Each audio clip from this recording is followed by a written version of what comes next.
And what is going on, ladies and gentlemen? Welcome back to the Nerd Initiative. My name's Off the Cuff Tom. You are watching Doctor Who in review. Sorry, I was a little late there. Got stuck in the time stream. You know, that's how things happen every once in a blue moon. Yeah, I am ready to talk about this. We're talking about Boom, the new episode that just dropped last week. I'm excited. You're excited. I think we should all be excited. So, how was everybody's week? Did we all have a good time? Did we all have a fantastic weekend? Did we all like sit around on Friday and go, "Oh, I wish it's time for Doctor Who. I wish it's time for Doctor Who." Da, da, da. You know, well, we just keep going and waiting and waiting and waiting. Well, we finally have some Who to review. So, welcome, chat. Welcome, everybody out there in Cyberland. It's always a pleasure having you. Make sure that you are tuned in right here, Mondays, 8 o'clock. Let's do the thing. All right. Let's get everything loaded up, and we'll be right back.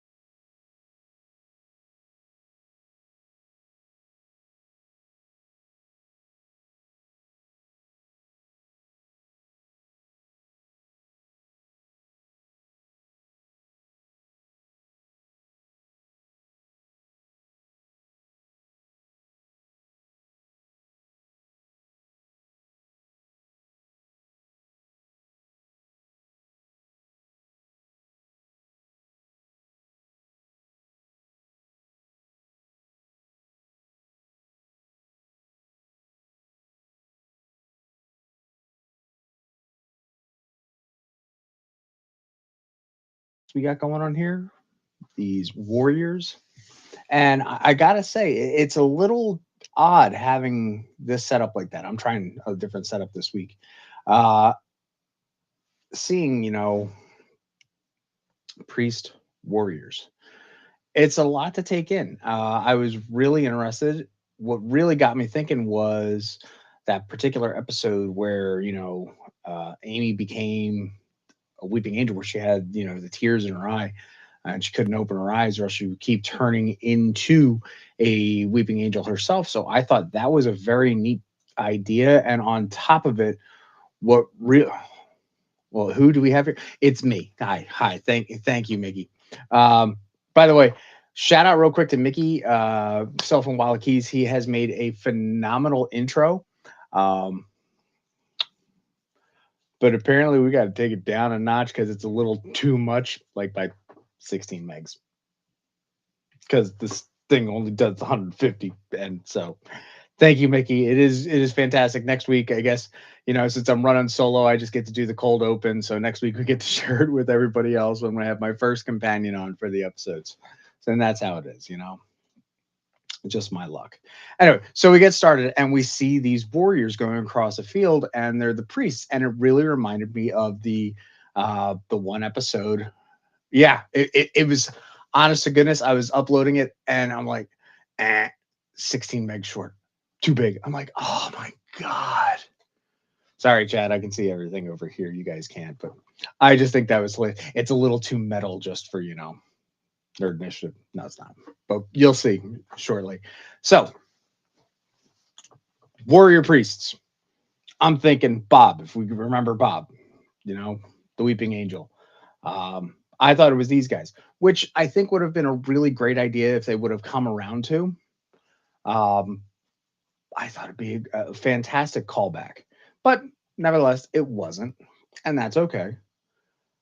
But they're going across the field, and the two guys are injured, and there's a ambulance spot. I like ambulance spot. That's great. And we call home, and ambulance bot comes over and says, "Oh, you're fine. Oh, you have a small prick. Small prick." Kills the one. Doc and Ruby show up eventually after the first dude rolls over and the ambulance bot comes down because he's on a mine, and the ambulance bot figures, well, you know what? You're on a mine. You're gonna die. Okay, boom. Why not? And we're gonna recamouflage it back out. I was like, okay, not cool. So now blind dude cannot be found by ambulance bot that is only able to be found by, hearing battle. So he's got to be all sorts of quiet now. So calls home to talk to his daughter, which I think this was great. Uh, Fantastic idea here to use Splice, which is a great name. Like even the doctor says, Splice, that's a great name. I like that. I like it too. Um, can cell phones go to this? Like, what kind of tech war stuff is this? Because I'll be honest, I would much rather have this as a cell phone than have this as a cell phone. Hi, how's everybody doing? Y'all doing good out there? This is great. This is, hi, how are you? This is fantastic. I'll talk to you later, Dad. Okay, bye. But then you wouldn't also get the joy of hanging up on somebody. How would you hang up on somebody like this? Seriously, think about it. Hi. You literally would have just had to smack yourself to hang up on somebody. Well, either way, getting back to it, going back one here. So we see that dad here is kind of in a very stuck position now, simply for the fact that he can't move. So the doctor shows up here on the planet, and now he is trying to figure out what's going on. He hears the war, hears the help, the cry, and as he's running and running and running, because it's Doctor Who. We can't have Doctor Who without running. He rolls down onto the mine and only 1 foot, and it is extremely pressure sensitive. So that's good within inches that it doesn't go boom. Hey, that's the name of the episode. So Ruby comes out and they're like, what do you want to do? I can't move. I have to stay bounced on this thing or we all go boom. Again, I said the thing. With everything going on, he's literally standing there. His edge of his life is literally hanging in the balance of his one Tootsie. And that's not cool. So what do? We start singing. We start doing something. And shout out real quick to the Outlander fans. I don't know if you Outlander or Droughtlander fans are out there, but he starts singing the Song of the Skies, sing me a song of a lass that is gone. I'm singing terribly today. Uh, I'm like, okay. And how come we haven't had more Outlander actors on Doctor Who? But we probably have in the past. Somebody look that up. Let's chat, super chat. I want to see what's going on with that. So if anybody can think of any Outlander actors that have been on or could appear on Doctor who do you think they were or could be? Or do we just have Doctor Who cross over with Outlander? Because screw it, if we're gonna do time travel, let's do time travel. I think that'd be hilarious. Anyway, so after the Doctor lands on the smart mine, the Skyboat song, that's what it is. The doctor asks Ruby to find something to counterbalance him so he can try and shift his weight because honestly, his life is hanging on the balance on 1 foot. Not a very good thing. So Ruby goes around and finds something. Oh, here, I got this. Not this. This is my favorite morpher, but tosses it over. Now he's holding something that looks like, one of those coffee mugs that you see, all this, cricket moms making on TikTok and Facebook and trying to sell them as another means of business. But it's a little more gruesome. Not realizing it, what happened is Ruby had found a casket, a tubular casket.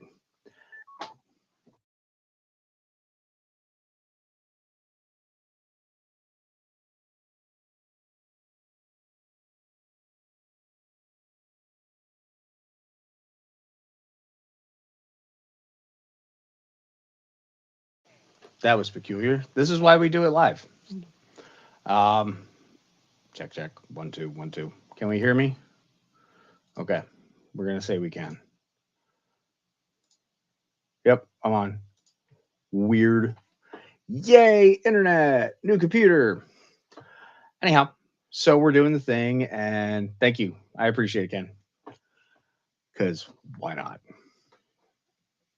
So we're holding the weird casket coffee mug thingy, and it has a lid, and the lid is a holographic representation of the soldier, which is kind of cool, you know. Um, yeah, John Francis Vader was the name, which is funny because Vader is very close to Vader and Dad and everything. But so John Francis Vader, Corporal, I think it was, had passed away, and there's his amalgam of a consciousness in a coffee mug. I'm going to keep calling it a coffee mug. Yeah, blame the TARDIS. No, actually, it was the chameleon circuit. It was really screwing up. It's on the fritz again. Um, so the chameleon circuit does the thing, and then here we go. Anyway, so John Francis Vader is the one who is in the casket. The casket is now being held by the doctor, and now they're trying to figure out the whole thing that's going on. Well, what's up with the war, and why is this, and this, and the other thing. This is a very, very simple and sweet episode. Um, Not much to really draw from, so I'm trying to draw this one out here. Uh, Apparently, at some point, the casket called the daughter Splice, and she comes running out onto the field. How? I don't know. And is looking for her dad. She hears her dad because Ruby and the doctor are having a conversation with this AI approximation of her father, and is back into the casket. At the same time, with all the commotion and everything going on, the ambulance comes over to lend assistance, and they figure out how these smart minds work. Well, the smart minds work based on the physiology of whoever's standing on top of it. Okay, normal human stands on it. Age 40. Weight 200. Height 5'10. Boom. Decent size. Boom. Hey, that's the name of the episode. Well, if the doctor stands on it like that, who's how many years old at this point? Uh Million. It all depends. Like we haven't gotten a solid date on, age recently of the doctor, so I can't tell if we're aiming around, you know, I'm 1400 years old from the constellation Disturbance, from the planet Gallifrey and the constellation Disturbance, back when we had Titanic, or if we're counting all the years that Capaldi's doctor was stuck in punching the diamond wall. I've given up at this point. So again, chat and super chat, if you can find or figure out how old the doctor is, I'm taking guesses. Go right on ahead. We can talk about it next week. But again, Cybermind comes over, or Cyber Doc ambulance comes over and realizes that the doctor being as old and as much energy and so on and so forth, because the doctor literally become the bomb, half of the freaking planet would blow up because of him alone. Why half? Well, two hearts. Why not? That just makes sense to me. So now they have to figure out how. How do we stop this? And because the doctor's holding on to the casket coffee mug. Oh, I like that. I like that. Let's do that. Hashtag casket coffee mug for anything going out from here on out, talking about the episode. Boom. So the casket coffee mug has John Francis Vader in it, or the approximation AI of him. We get the, oh, you're her dad. You're some more than some of her parts, and it's a very typical basic story, right? So Ruby's going, are you sure you want to do this? Or do you really want to do this? Well, doctor says, well, we need to reprogram. We got to do this. Well, he can't get off the thing. So because the doctor now has the prongs of death in his arm, and you can see him lighting up, which I got to give them some credit. The way that they did the effect of showing the bioluminescence underneath the skin was really, really great idea on the special effects team. And whoever in the directorial seat had sent that over, like that's a really good email right there. Anyway, so Cyber John Francis Vader decides, well, I'm a digital consciousness of the actual dad, and I'm going to be like a father, and I'm going to upload myself into the uh, screwed up death ambulance and overwrite the thing so we can get out of here. Okay. So he uploads himself, and then the doctor was able to get, I mean, here you go. You can see it right there. Look at that. Look at that thing. That literally looks like, tell me it does not look like a coffee mug with a lid on it. It's the coffee mug casket. Seriously. I would love to see, one of those, TikTok videos of somebody rolling them on their little and pouring the waxes and the oils and the colors and so on to make that. Anyway, long story short, Cyber John Francis Vader, uploads his consciousness to the ambulance, overwrites it because I'm a dad. I'm a dad, and that's what dads do. Okay. We get it. You're a dad. That's what dads do. And the doctor was able to get off of the mine itself as well, because in the future, well, just like now, war is capitalism, and that's why they make all this stuff. And it was cheaper to actually take somebody out than it is to save them. Once again, we had the actress Susan Twist show up as the cyber ambulance. We know that there's something going on with her as a whole through line. We saw her in the last episode on screen as well, and she was also the old lady saying, "What? Didn't you ever know it's Did you ever see a TARDIS?" I'm about that. I'm good with that. You know, by the end of the episode, Ruby and the doctor gets off the mine. Everybody's all good. Happy, happy, kiss, kiss. Sorry you lost your dad. Here's your coffee mug casket. Scene. Oh, we ended up back in the TARDIS. Um, all in all, this was a good episode. Uh, it really used a lot for the doctor and for Ruby, and to film in just such a small space really makes you think, was this an idea that the production had? Was this a Russell T Davies episode? Actually, was it a Russell T Davies episode? Let me check here. Let me look at my notes here. Notes. Let's see. Right. So this was a Moffat episode.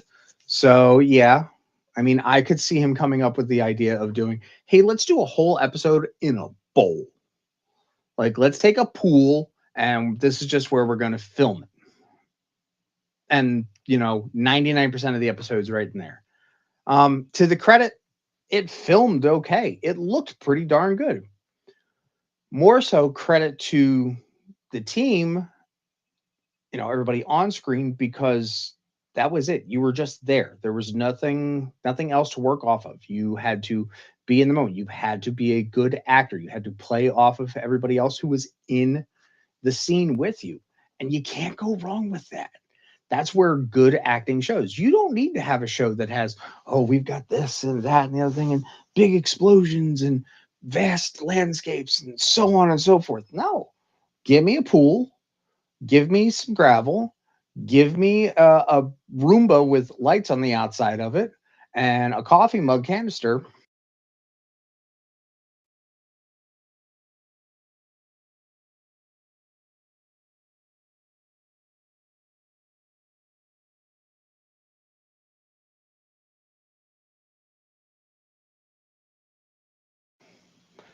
I got to figure out what's going on here. I got a whole new setup, so something might be up with my audio.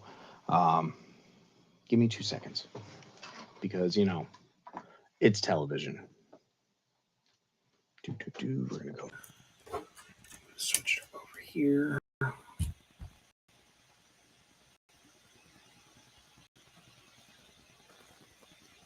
All right.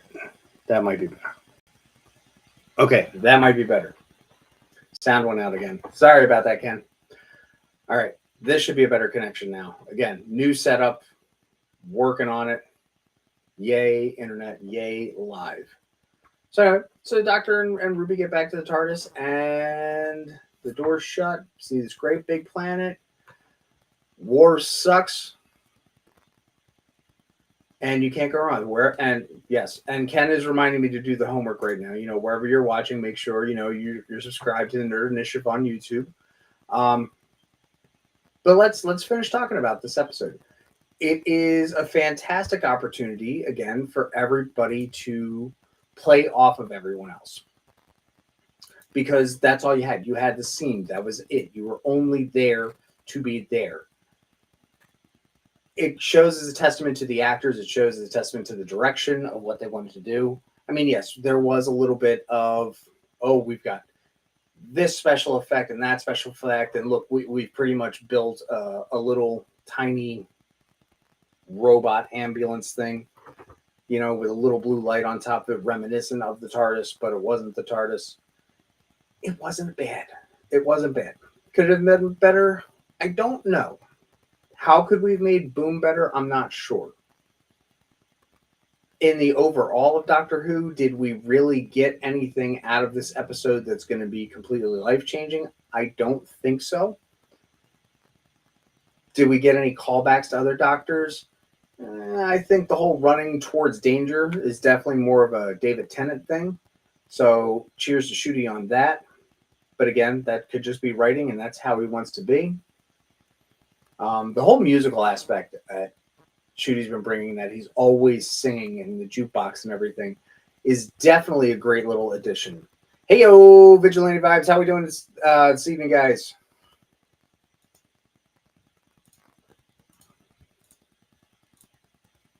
There we go. There's the Vigilante Vibes podcast, who we had the pleasure of working with this past Friday. Very new. The new Doctor is hot AF. Well, he would be hot AF considering the fact he was standing on a landmine, and he would have went boom. So, yes, he is hot AF. But where do you think we can go to from here? Do you think that this particular episode, okay, now I'm watching here. I'm watching the chat, going back and forth. Hi, ODPH. Hi, Vigilante Vibes. There you go. I don't have to say names. Do you think that with this shorter season or short season, because I don't even know if all 6 episodes that we're doing, 6 or 7 episodes, is the whole season of Doctor Who so far, or are we doing the mid-season going back like we used to with the old Doctors? Yeah, it is an unfortunate place to stand. If an episode like this was necessary, now let's just say, for the sake of argument, 7 episodes is going to be the season or the series. Did we need an episode like this? I'm not sure. I think it was a great way for the actors to be able to get to play and be serious in that space. But did we need it? Could we have done it something a little bit better with the fact of we have a limited time, we have a limited idea, boom, let's get out there. I do like the idea that every single episode, the Doctor and especially Ruby, they just happen to be serendipitously showing up in places where someone is lost or there is a child that needs something. So again,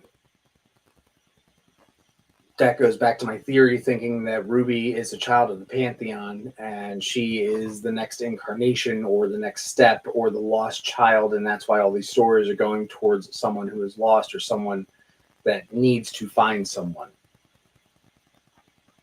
I am not completely sure.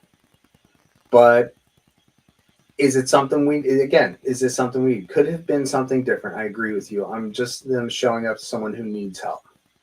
And that's fine if it's someone who just needs help.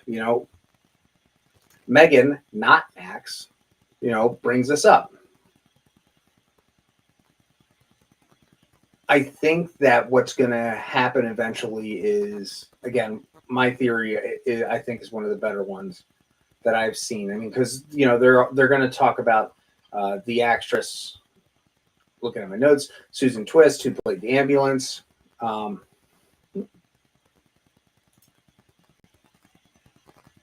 Yeah, pointing and sunglasses.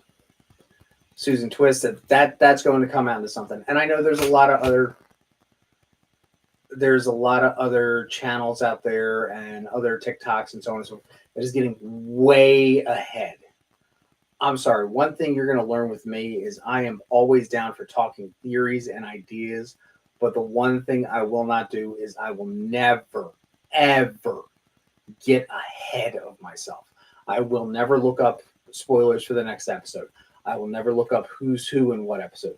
I will never even give away ideas and facts and so on and so forth about the next episode. Why? Because this is what I'm here for. I'm here for this episode of Doctor Who. I am here to make sure that we're all on the same page. I'm down with theorizing, but I'm never, ever going to spoil something for you because it's not worth it. We need to always have a fresh perspective on things, and we're going to talk about the here and now in the episode that we're with. That's just my thing. Never do it. So, having that said, if you guys had to rate this, and we're going to use a 1 to 15 scale. Why? 1 doctor to 15 doctors. How would you rate Doctor Who, the episode Boom, on a scale from 1 to 15? Because that's how many doctors we got. I like that idea. I'm going to give this a solid 10 out of 15 doctors. And that just comes down to the fact that it's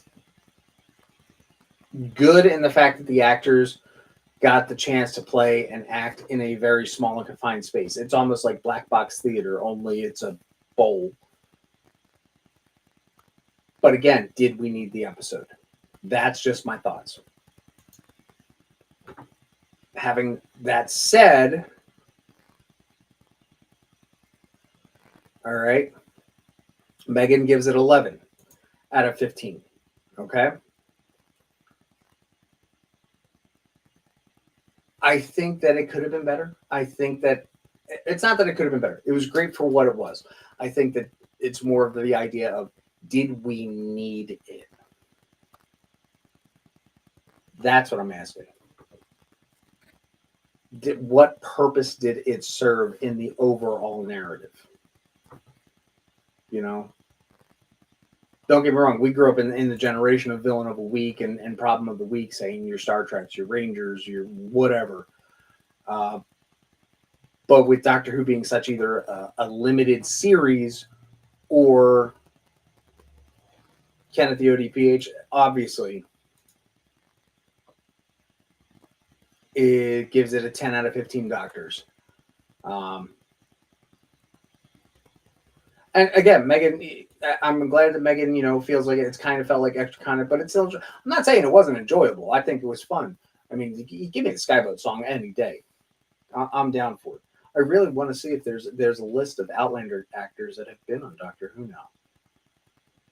If anybody ever sees me live and direct outside of the Sanctum of Awesome, please ask me about my Outlander New York Comic Con story.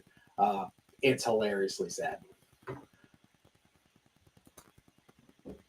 But yeah, I think that's really what we need to do. I think that's, again, was this episode completely necessary? I don't know. Well, no, I do know that it was necessary, but was it something that we absolutely needed? I'm not sure. Will we come back to it? Will we find out why the war was going on be effective in the long run? Probably not. Is it a one-off? More than likely. But you know what's not a one-off? the merchandise here on Nerd Initiative. Now, did you know that you have so many different options on stuff you can get to make sure that you wear your nerd pride on your sleeve? If you click that QR code here, because we do love our QR codes, you're going to be able to get, the hats, the mugs,